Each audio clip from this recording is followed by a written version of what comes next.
السلام علیکم، میں ہوں ذیشان ملک اور آپ دیکھ رہے ہیں پروگرام دستک۔ ناظرین، عوام پہلے ہی مہنگائی کے بوجھ تلے دبے ہوئے ہیں اور اب پیٹرولیم مصنوعات کی قیمتوں میں روزانہ تبدیلی کے فیصلے نے ایک نئے بحران کا خدشہ پیدا کر دیا ہے۔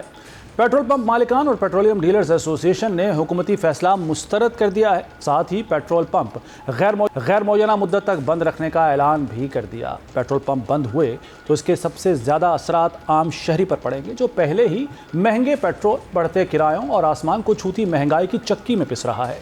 پیٹرول پمپ مالکان کے وزیر پیٹرولیم کے ساتھ مذاکرات ناکام رہے۔ پیٹرول پمپ اونرز ایسوسی ایشن نے شکوہ کیا کہ پالیسی بناتے وقت ان سے مشاورت نہیں کی جاتی۔ حکومت کا غیر لچک رویہ کسی صورت قابل قبول نہیں۔ اب بھی وقت ہے حکومت ہوش کے ناخن لے۔ عوام کو مشکل میں نہیں ڈالنا چاہتے، لیکن حکومت نے کوئی راستہ نہیں چھوڑا۔ علی پرویز ملک صاحب کے ساتھ آل پاکستان پیٹرول پمپ آنرز ایسوسی ایشن میٹنگ تھی۔ اس میٹنگ میں ہمارے جو مین دو موقف تھے کہ ہمارا کمیشن پرسنٹیج پہ کیا جائے اور جو ڈے بائی ڈے یہ ریٹ چینج ہے اس کو ختم کیا جائے، اس کو 1 مہینے پہ لے جائے۔ 12 بجے سے پورے پاکستان شٹ ڈاؤن کا اعلان کر رہے ہیں۔ حکومت کو چاہیے کہ ہمارے مسائل، کاروباری لوگوں کے مسائل کو سنیں۔ جب تک ہمارے سارے مطالبات پورے نہیں ہوں گے اس وقت تک انشاءاللہ ہمارا شٹ ڈاؤن ختم نہیں ہوگا۔ پیٹرول پمپ مالکان کی ایسوسی ایشن نے ملک بھر میں موجود پیٹرول پمپ مالکان کو ہڑتال میں مکمل شرکت کرنے اور مطالبات کی منظوری تک ملک گیر ہڑتال جاری رکھنے کی ہدایت کی ہے۔ حکومت پر بھی زور دیا کہ جائز مطالبات کو فوری منظور کیا جائے۔ پیٹرول پمپ مالکان کے مطالبات کے جواب میں وزیر پیٹرولیم علی پرویز ملک نے پمپ مالکان ایسوسی ایشن کو دوبارہ مذاکرات کی دعوت دے دی۔ کہا، جنگ کی وجہ سے انٹرنیشنل تیل کی مارکیٹ میں روزانہ کی بنیاد پر تبدیلیاں ہو رہی ہیں۔ حکومت جنگ بندی اور تیل کی فراہمی یقینی بنانے کی کوشش کر رہی ہے۔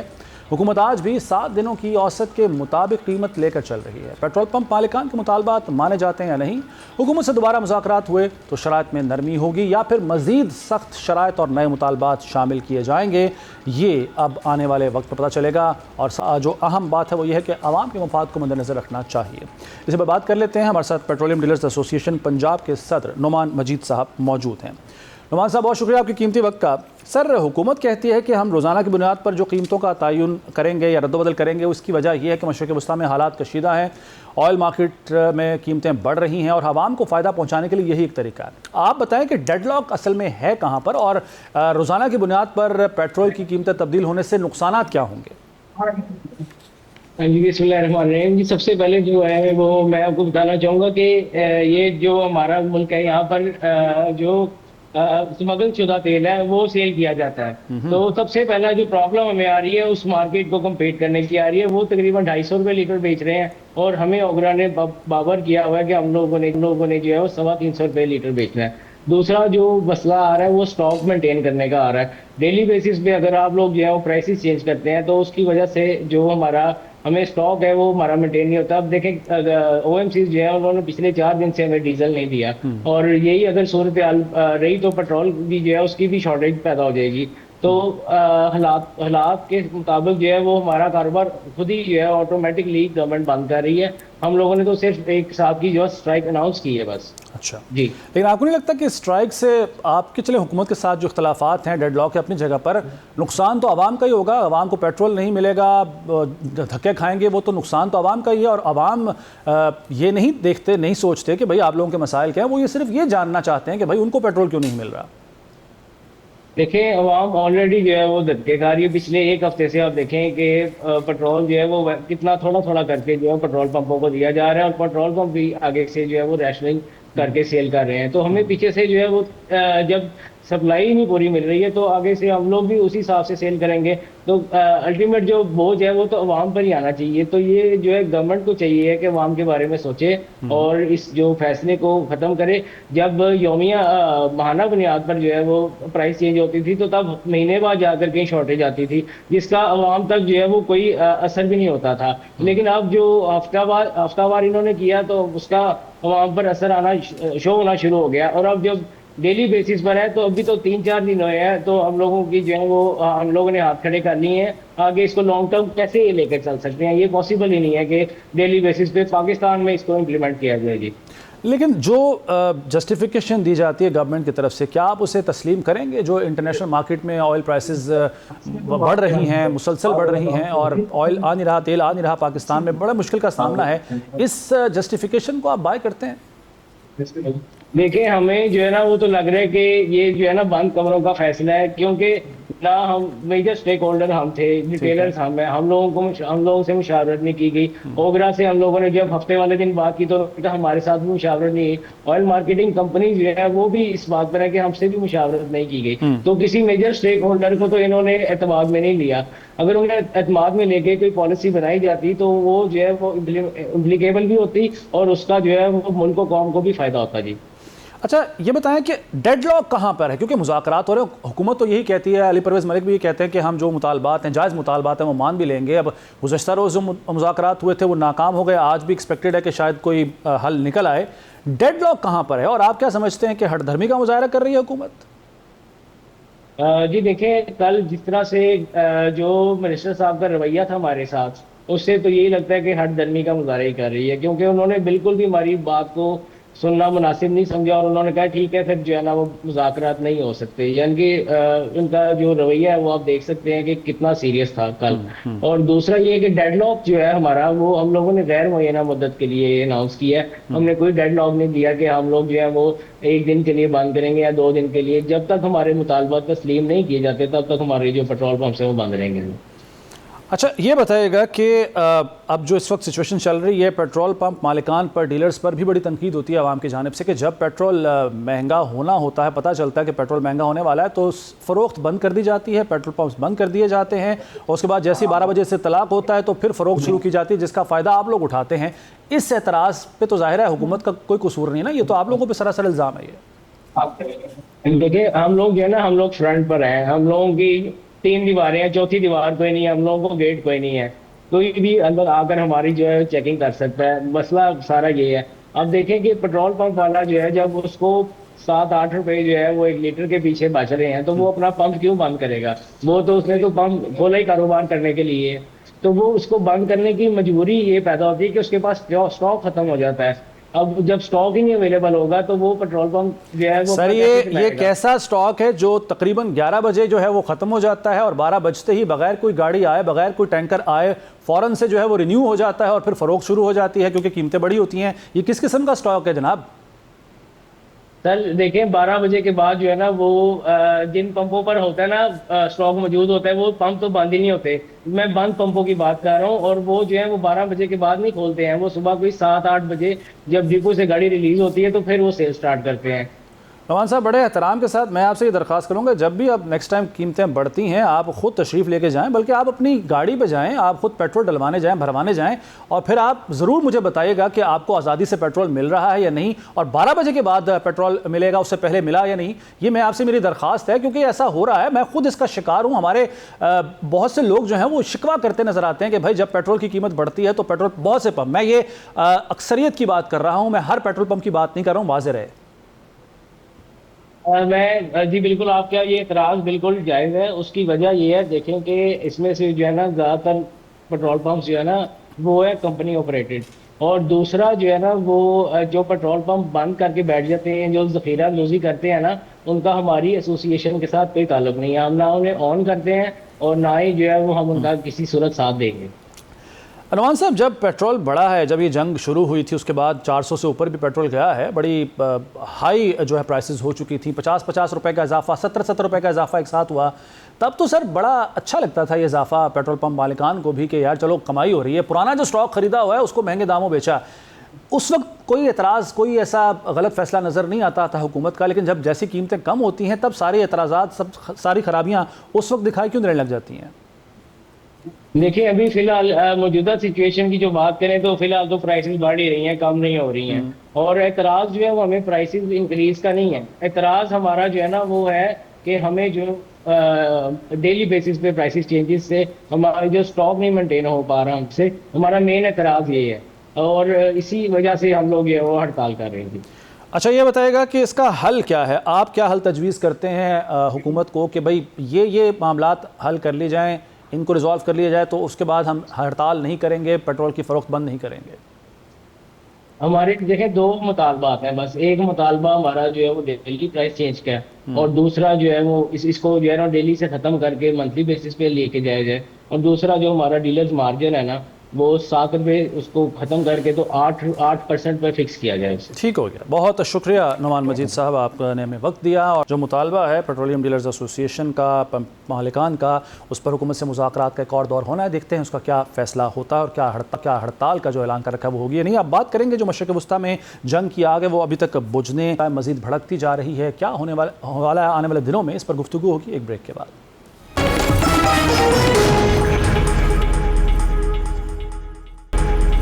بریک کے بعد ایک بار پھر خوش آمدید. امریکی صدر ڈونلڈ ٹرمپ کی نیتنز میں پہاڑوں پر ایرانی ایٹمی مرکز پر حملے کی دھمکی 11 دن گزر گئے، مگر مشرق وسطیٰ میں جنگ کی آگ بجھنے کی بجائے مزید بھڑکتی جا رہی ہے. ایران کی جوہری تنصیبات پر حملے کی امریکی دھمکی نے خطرے کی گھنٹی بجا دی ہے.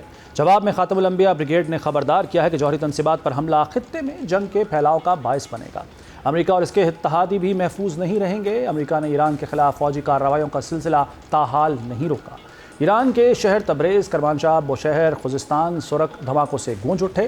سینٹ کام کے مطابق امریکی طیاروں نے ایرانی فوجی آپریشنز کے مراکز کو نشانہ بنایا. بحری صلاحیتوں، طیاروں کے ہینگرز پر بم برسائے، ڈرونز کی ذخیرہ گاہوں اور فوجی لاجسٹکس کے بنیادی ڈھانچے کو نشانہ بنایا گیا.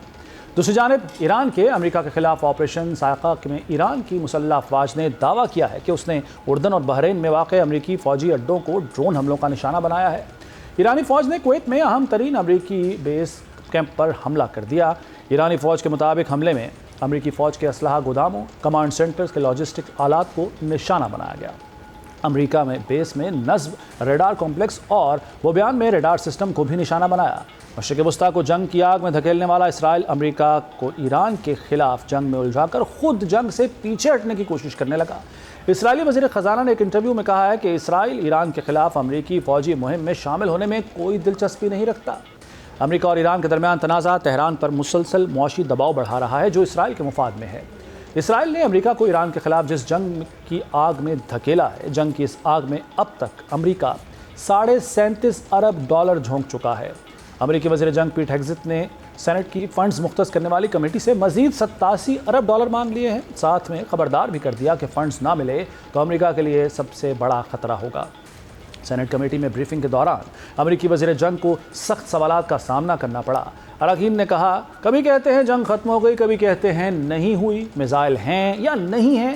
جنگ مخالف ارکان نے شدید احتجاج کرتے ہوئے ایران اور فلسطین میں بمباری بند کرنے کا مطالبہ کر دیا. پاکستان نے بھی یمن کے حوثی گروہ کو خبردار کیا ہے کہ پاکستانی جہازوں کو خطرہ ہوا تو دفاع کا حق استعمال کریں گے. دفتر خارجہ کے بیان میں کہا گیا کہ تجارتی جہاز رانی اور سعودی عرب کے ساتھ تجارت کے خلاف دھمکیاں ناقابل قبول ہیں اور بین الاقوامی قانون کے تسلیم شدہ اصولوں کی خلاف ورزی ہیں. ساتھ ہی پاکستان بطور ثالث حالات پر گہری نظر رکھے ہوئے ہے اور ایک لمحہ بھی ضائع کیے بغیر امریکہ اور ایران کو مذاکرات کی میز پر واپس لانے کے لیے کوشاں ہے. میں چاہوں گا کہ اس پر مزید بات چیت کر لیں. تو ہمارے ساتھ موجود ہیں ماہر بین الاقوامی امور ڈاکٹر شازیہ انور چیمہ صاحبہ. بہت شکریہ ڈاکٹر شازیہ صاحبہ آپ کے قیمتی وقت کا. یہ بتائیے گا کہ مارکو روبیو کی جو سٹیٹمنٹ سامنے آئی ہے وہ یہ کہتے ہیں کہ امریکہ جو ہے وہ جنگ بندی کے لیے یا مذاکرات کے لیے تیار ہے. مکس سگنلنگ ہو رہی ہے. جو ڈونلڈ ٹرمپ ہیں، صدر ڈونلڈ ٹرمپ، ان کے بیانات ہمیشہ سے ہی بڑے ہی آگ لگانے والے ہوتے ہیں. وہ اس طرح کے بیانات دیتے ہیں. ایون تب بھی جب MOU سائن ہو رہا تھا تب بھی ایسے بیانات وہ دیتے رہے ہیں. آپ کو لگتا ہے کہ اب حالات اس نہج پر پہنچ چکے ہیں کہ اب دونوں کو ہی، چاہے وہ ایران ہو یا امریکہ ہو، ان کو اب مذاکرات کی ٹیبل پر لامحالہ آنا ہی پڑے گا کیونکہ اس آگ میں پوری دنیا جو ہے وہ آتی جا رہی ہے اور متاثر ہو رہی ہے معاشی طور پر بھی؟ بالکل ٹھیک ہے. جنگ جو ہے اس کو لنگر آن کرنا تو مسئلے کا حل نہیں ہے. یہ دہائیوں تک چل سکتی ہے تو پھر اس کا نتیجہ کیا نکلنا ہے. اور ایران کی حکمت عملی سے اس جنگ میں عالمی معیشت انوالو ہو گئی ہے. اب یہ اس کو بہت آسانی سے سیریا یا لیبیا بنانا جو ہے وہ امریکہ کے لیے آسان نہیں ہے کہ آپ کسی کو پتہ ہی نہیں چلے. آپ کی ڈومیسٹک پاپولیشن تو شاید نقشے پہ بھی نہ ڈھونڈ سکے جس ملک کی جو ہے وہ باری آئی ہوئی ہے. تو ایران جو ہے اس نے اپنی اسٹریٹجی سے، جو کہ ریجن کے لیے ڈینجرس بھی ہے، ہمارے لیے بہت آکورڈ پوزیشن ہے، لیکن بہرحال وہ اس کے لیے اس طرح تو کام کر رہی ہے کہ دنیا کو مذاکرات کی میز پہ آنے کے لیے جو ہے وہ پریشرائز انہوں نے کرنا شروع کر دیا ہے کہ جو بھی فریقین ہیں اس مسئلے کا کوئی حل نکالیں. لیکن بات یہ ہے کہ مسئلے کا حتمی حل نہیں نکلنا ہے. پہلے پاز کی طرح یہ بھی ایک اسٹریٹجک پاز ہوگا, اور پرپوز بھی یہ پاکستان نے کیا ہے کہ 10 دن کی تو ایٹ لیسٹ آپ سیشن کریں ہاسٹیلٹی کی, اور جتنا کارگو نکل سکتا ہے 10 دن تو اسٹیٹ آف ہرمز سے نکلے, اور اسٹیٹ آف ہرمز کا جو انتظام ہے وہ ایران کے پاس ہی رہے, لیکن ایران انڈسکریمنیٹلی وہاں سے کارگو ویسلز کو پاس کرے. اب ایران کے لیے یہ بہت بڑا پرابلم ہے کہ انڈسکریمنیٹلی میں تو پھر امریکہ کے اور اس کے ایلائز کے بھی کارگو آتا ہے, تو وہ امریکہ کو یہاں سے نہیں گزرنے دینا چاہتا. تو انہوں نے یہ سگنلنگ کی ہے, جیسے ٹرمپ آف کورس جو ہے ان کی طرف سے یہ سگنلنگ ہو رہی ہے کہ وہ مذاکرات کرنا چاہتے ہیں, تو ایران کی طرف سے ہے کہ جو 14 پوائنٹس MOU کے ہیں ان کو ری وزٹ کیا جائے گا ایز اٹ از. ہم نہیں بیٹھیں گے, اب ان میں مزید سختی لائے گی. اب ان میں مزید سختی کا پتہ نہیں کیا مطلب ہے, کیونکہ یہ تو آلریڈی سارے کے سارے جو ہیں وہ ایران کی طرف جاتے ہیں. تو مذاکراتی سلوشن اس کا کوئی نہیں ہے. اگر کوئی اس امید میں بیٹھا ہوا ہے کہ کوئی دیر پا امن جو ہے وہ ان دونوں کے درمیان ہو جائے گا, تو اتنی آپٹیمسٹ میں نہیں ہوں. اچھا, لیکن یہ نو وار نو پیس کی سچویشن ضرور رہے گی, کیونکہ کل جو وزیر داخلہ ایران کے آئے ہیں اور جو کمیونیکے باہر آیا ہے, خاص طور پہ جو ان کی گفتگو ہوئی ہے فیلڈ مارشل عاصم منیر کے ساتھ, اور جو اس کا پریسر باہر آیا ہے, اس میں باقاعدہ جو ہے وہ بائیلیٹرل سیکیورٹی کا ذکر ہے. بائیلیٹرل سیکیورٹی کا مطلب ہے کہ ایران کی سیکیورٹی اور پاکستان کی بھی سیکیورٹی. تو میرے لیے تھوڑا سا یہ حیران کن تھا کہ پاکستان پہ تو جنگ مسلط نہیں ہے, لیکن پاکستان نے بہت کیٹاگوریکلی اس کا مطلب ہے ایران کے وزیر داخلہ کو بتایا ہے کہ آپ کی سیکیورٹی تو ٹھیک ہے, اس پہ تو حملہ ہے ہی, لیکن باب المندیب بند کرانا اور حوثیوں کو شہ دینا اور یمن کے اندر جو ہے وہ کیوس کریٹ کرنا اور سعودی عربیہ کے لیے پرابلم کریٹ کرنا در حقیقت پاکستان کے لیے سیکیورٹی تھریٹ بن جائے گا. کہ آف کورس انہوں نے ہم نے جو ہے ان کے ساتھ جو ہے ایک سیکیورٹی ارینجمنٹ کی ہوئی ہے. تو میم اس تنبیہ کا پاکستان نے تو یہ تنبیہ ضرور کیا ہے, ایران کو بتایا بھی ہے کہ ہمارے لیے بڑی سچویشن جو ہے وہ کرٹیکل ہو جائے گی اگر سعودی عرب کو انوالو کیا جاتا ہے, سعودی عرب پر حملہ کیا جاتا ہے, چاہے حوثیوں کی طرف سے ہی ہو. اس تنبیہ کو آپ کو لگتا ہے کہ ایران نے سنجیدہ لیا ہے؟ حوثیوں کی طرف سے سعودی عربیہ پہ کائنیٹک اٹیک کی بات نہیں ہو رہی, باب المندیب بند کر کے ان کا کارگو بند کرنے کی بات ہو رہی ہے. پہلے جب انہوں نے بند کیا ہے تو وہ امریکہ کو جو ہے کا راستہ روکتے ہیں, اور دوسری طرف جو ہے وہ اسرائیل جو ہے اس کے جہاز نہیں گزرنے دیتے. لیکن اس دفعہ وہ کہہ رہے ہیں کہ وہ سعودی عربیہ کے جہاز بھی نہیں گزرنے دیں گے, بحری جہاز وہاں سے. تو یہ بہت ہی پرابلمیٹک سچویشن ہے.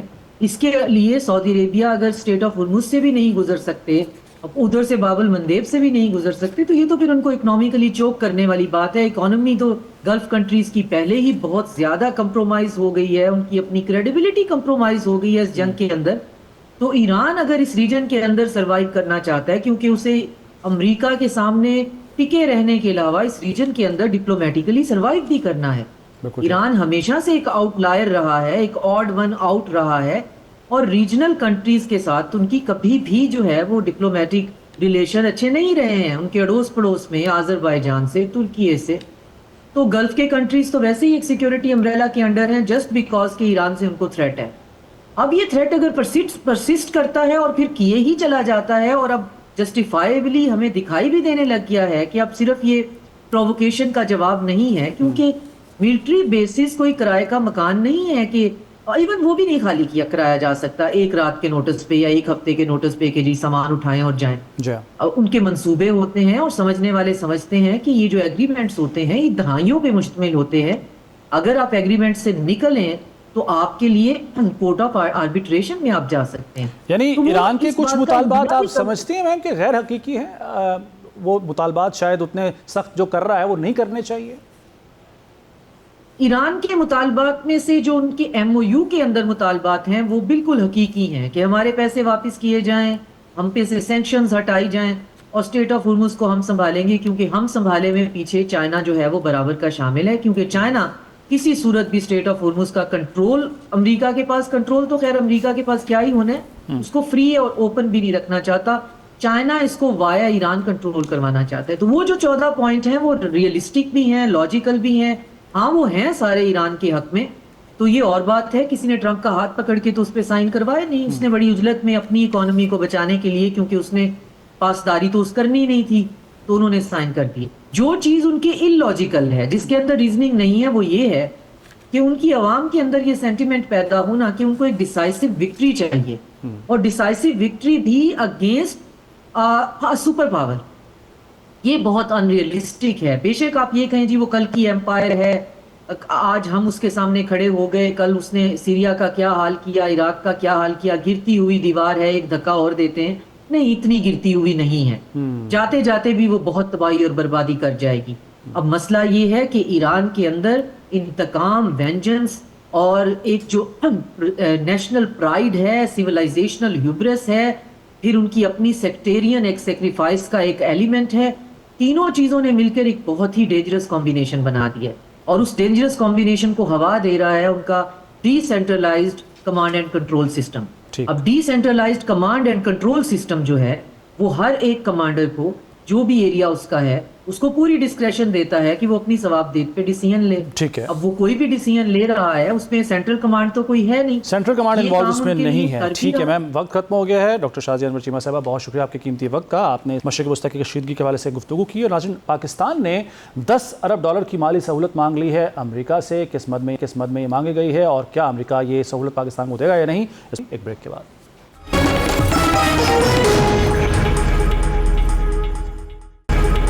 بریک کے بعد ایک بار پھر خوش آمدید. پاکستان نے امریکہ سے $10 ارب کی مالی سہولت مانگ لی ہے. پاکستان نے امریکہ سے $10 ارب کی مالی سہولت کی درخواست کی ہے. وزیر خزانہ محمد اورنگزیب نے امریکی وزیر خزانہ اسکاٹ بیسنٹ سے واشنگٹن میں ملاقات کی اور اسی دوران پاکستان کی جانب سے امریکہ سے مالی سہولت کی درخواست کی گئی. یہ مجوزہ سہولت کی مدت 5 سال تک ہو سکتی ہے اور یہ پیش رفت اس لیے بھی اہم ہے کہ پاکستان پہلے ہی IMF کے $7 ارب کے پروگرام کے تحت معاشی اصلاحات پر عمل کر رہا ہے. اگر امریکہ کی طرف سے کسی شکل میں بھی مالیاتی بیک اسٹاپ یا ایکسچینج اسٹیبلائزیشن سہولت ملتی ہے تو اس سے پاکستان کے زر مبادلہ ذخائر اور روپے کے استحکام کو سہارا مل سکتا ہے. لیکن ساتھ ہی ساتھ یہ بھی دیکھنا ہوگا کہ سہولت کی شرائط کیا ہوں گی اور امریکہ اسے کس شکل میں فراہم کرنے پر تیار ہوتا ہے. تو اسی پر بات کر لیتے ہیں. ہمارے ساتھ موجود ہیں سابق وزیر خزانہ جناب ڈاکٹر حفیظ پاشا صاحب. بہت شکریہ ڈاکٹر صاحب آپ کے قیمتی وقت کا. سر، وہ پاکستان کے زر مبادلہ کے ذخائر کو مد نظر رکھتے ہوئے اور جو اس وقت مشرق وسطیٰ کی صورتحال کی وجہ سے پاکستان معاشی طور پر دباؤ میں آ رہا ہے، آپ سمجھتے ہیں کہ ایک بہتر آپشن ہو سکتا ہے امریکہ سے $10 ارب مانگنا، اور امریکہ کیا یہ پاکستان کو ڈیلیور کرے گا؟ بسم اللہ الرحمن الرحیم. یہ دیکھیے ایک بہت بڑا ڈیولپمنٹ ہے. ہمارے فائنانس منسٹر صاحب امریکہ میں ان کے جو کاؤنٹر پارٹ ہیں ٹریجری سیکرٹری سے امریکہ کی بات کی ہے، اور خبر یہ آئی ہے کہ ایکسچینج اسٹیبلائزیشن فنڈ جو امریکہ نے رکھا ہوا ہے اس سے پاکستان چاہتا ہے کہ $10 ارب کہ ہمیں 5 سال کا ایک لون فیسلٹی مل جائے تاکہ ہمارے پر پریشر کم ہو، ریزروز متاثر نہ ہونا شروع ہو جائے، ہماری ایکسچینج ریٹ کی اسٹیبلٹی آ جائے. اس طرح کی بات ہو رہی ہے، مگر کچھ میرے سامنے 1-2 سوالات تو ہیں ضرور. وہ کیا؟ ایک تو یہ ہے کہ دیکھیے پاکستان اس وقت میڈیشن کا کام کر رہا ہے. ایران اور امریکہ کے جو آپس میں جنگ ہے اس کو ہم اسلامک ملکوں میں اور امریکن ملک کے ساتھ کوشش کر رہے ہیں کہ ایک رابطہ قائم رہے، اور ہماری کوشش یہ ہے کہ سیز فائر ہو. ہم نے آلریڈی اسلام آباد کا ایکارڈ آیا مگر اس کے بعد میں جنگ پھر سے شروع ہو گئی ہے. پاکستان ابھی بھی نیگوشیٹر کا رول ادا کر رہا ہے اور ہم سب کو اس بات کا فخر ہے. مگر یہ مسئلہ پیدا ہوتا ہے کہ اگر آپ ان 2 پارٹیاں جو ہیں امریکہ ورسز ایران، اگر ایک پارٹی سے اتنے پیسے لے لیں گے تو کیا آپ ایک آبجیکٹو رول پلے کر پائیں گے؟ کیا آپ اتنا ٹرسٹ کرے گا؟ تو یہ ایک سوال ہے. تو ٹائمنگ از ناٹ کریکٹ. ہونا چاہیے تھا کہ جب سیز فائر ایک طرح سے پرماننٹ ہو جاتا تو اس وقت پاکستان ضرور بات کرتا، اس لیے کہ یہ لانگ ٹرم فائنینسنگ ہے 5 سال کے لیے.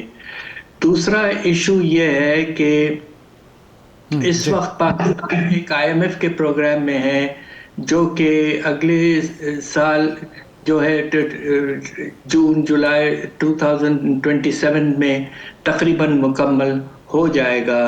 تو امریکہ کی پالیسی عام طور پہ یہ رہی ہے کہ جن ملکوں کو ضرورت ہے، اس لیے کہ IMF کا ڈومینیٹنگ جو ممبر ہے وہ USA ہے، تو ہو سکتا تھا کہ پاکستان کو یہ اگریمنٹ ہو جائے کہ آنے والے سال کے اینڈ میں جب وقت آئے گا IMF کا پروگرام ختم ہو جائے گا تو ایک پھر سے نیا ایکسچینج اسٹیبلائزیشن فنڈ کے بجائے ایکسٹینڈڈ فنڈ فیسلٹی امریکہ سے. بالکل ٹھیک. ڈاکٹر صاحب یہاں پہ سر قطع کلامی ہوگی لیکن ایک سوال کرنا چاہوں گا آپ سے میں. جس طرح ہم نے سعودی عرب سے یا چین سے یا UAE سے پیسے لیے اور اسے ڈپازٹ کے طور پر رکھا تاکہ ہمارے زر مبادلہ کے ذخائر بہتر ہو جائیں, امریکہ سے بھی یہ $10 ارب کیا اسی مد میں آئیں گے یا پھر پاکستان اسے استعمال بھی کر سکے گا اپنے معیشت کو بہتر کرنے کے لیے, لوگوں کی حالت بہتر کرنے کے لیے؟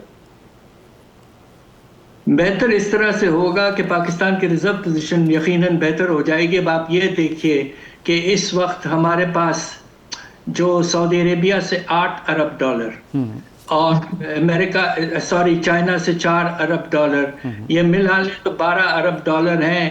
اور اگر یہ نہیں ہوتے تو ہمارے ریزروز جو ٹوٹل 17 کے قریب ہیں وہ صرف 5 ہوتے.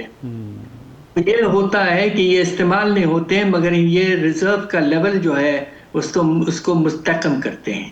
اور اگر یہ $10 ارب آئے تو پاکستان کے ریزروز یقیناً اگرچہ چائنا یا سعودی عربیہ نے اپنے ٹائم ڈپازٹ ختم کر دیے تو اس کے باوجود $10 ارب ایکسٹرا سے پاکستان کے ریزروز کی پوزیشن مستحکم رہے گی. بالکل ٹھیک. سر ان یور ٹینیور آپ نے ڈیل کیا ہوا ہے امریکہ سے بھی, آپ نے بڑا ایکسپیرینس آپ کا ماشاءاللہ اس حوالے سے بھی ہے. سر امریکہ اگر پاکستان کو یہ $10 ارب دیتا بھی, جس طرح آپ نے شروع میں اشارہ بھی کیا کہ میڈیٹر کا کام کر رہا ہے پاکستان, تو اس موقع پر یہ ٹائمنگ بڑی غلط ہے امریکہ سے یہ پیسے مانگنا.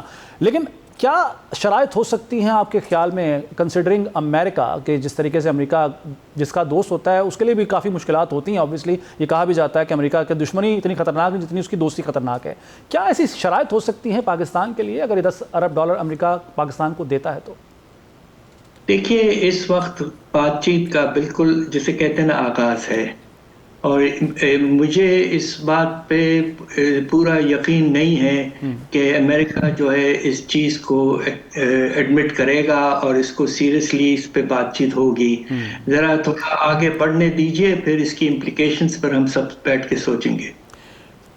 سر یہ جاننا چاہوں گا آپ سے میں کہ پاکستان کی طرف سے جس طرح چائنا میں مدد کی ہے, سعودی عرب نے یہاں پر پیسہ رکھوایا ہے پاکستان کے اکاؤنٹس میں اور اس کی وجہ سے زر مبادلہ کے ذخائر بہتر ہوئے ہیں, اب ہمیں لانگ ٹرم پالیسی کی طرف نہیں جانا چاہیے کہ دوسرے ملکوں کو ہم راغب کریں کہ وہ یہاں پر آ کر سرمایہ کاری کریں, خاص طور پر امریکہ جس کو بڑا سوٹ کرے گا؟ پاکستان بھی ایک منڈی ہے اور پاکستان میں لیبر بھی سستی ہے, تو کیا ہمیں اس روٹ کی طرف نہیں جانا چاہیے؟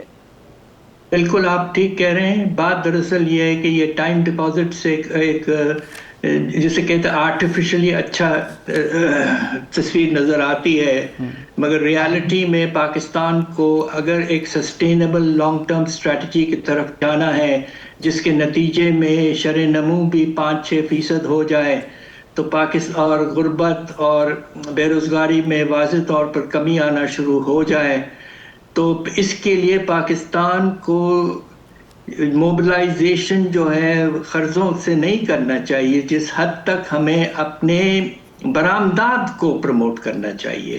ہم اپنے برآمدات کو بے شمار انسینٹیوز دیں, ایکسچینج ریٹ مناسب دیں ان کو. ایک زمانے میں جب ہم حکومت میں تھے تو ہم کریڈٹ میں بہت بڑا ڈسکاؤنٹ دیتے تھے اور انویسٹمنٹ پہ 5 سال سے بھی زیادہ ٹیکس ہالیڈے دیا کرتے تھے وغیرہ وغیرہ وغیرہ. اس طرح کے انسینٹیوز دیں. اور دوسرا جو طریقہ اختیار کریں جس کا آپ نے ذکر کیا ہے فورن ڈائریکٹ انویسٹمنٹ کا, مگر اس میں اس وقت جو پریشانی کی بات ہے کہ ہمارے یہاں جو ٹیررزم کے جو انسیڈنٹس ہیں جو ہو رہے ہیں بڑھ گئے ہیں, اور اس سے فورن انویسٹر یقیناً اس کو اس بات پہ پریشانی میں اضافہ ضرور ہوا ہوگا. اور اس سال ہمارے انویسٹمنٹ کا لیول 40% گر چکا ہے. سر انویسٹمنٹ کا لیول بھی گر گیا ہے, اس کے ساتھ ساتھ ایکسپورٹس بڑے متاثر ہو رہی ہیں خاص طور پر مشرق وسطیٰ کی کشیدگی کے حوالے سے. تو پاکستان کو ایک تو یہ کہ آپ سے بھی جاننا چاہوں گا کہ جو باب المندب بھی اب بند کرنے کی بات ہو رہی ہے, آبنا ہرمز چاہے پاکستان کے لیے آسانی ہے, وہاں سے اس کی شپس گزرتے ہیں جو آپ اور تیل لے کر آتے ہیں, لیکن پاکستان کو متبادل جو سورسز ہیں توانائی کے لیے یعنی پیٹرول کے لیے ڈیزل کے لیے, کیا وہ اختیار کرنے کی طرف جانا چاہیے؟ دیکھیے اس وقت یہ بہت پریشان کن سچویشن ہے. اگر سعودی عربیہ کے برآمدات تیل کے ریڈ سی سے بھی روک دیا جائے, اسٹریٹ آف ہارمز سے تو آلریڈی رک چکے ہیں,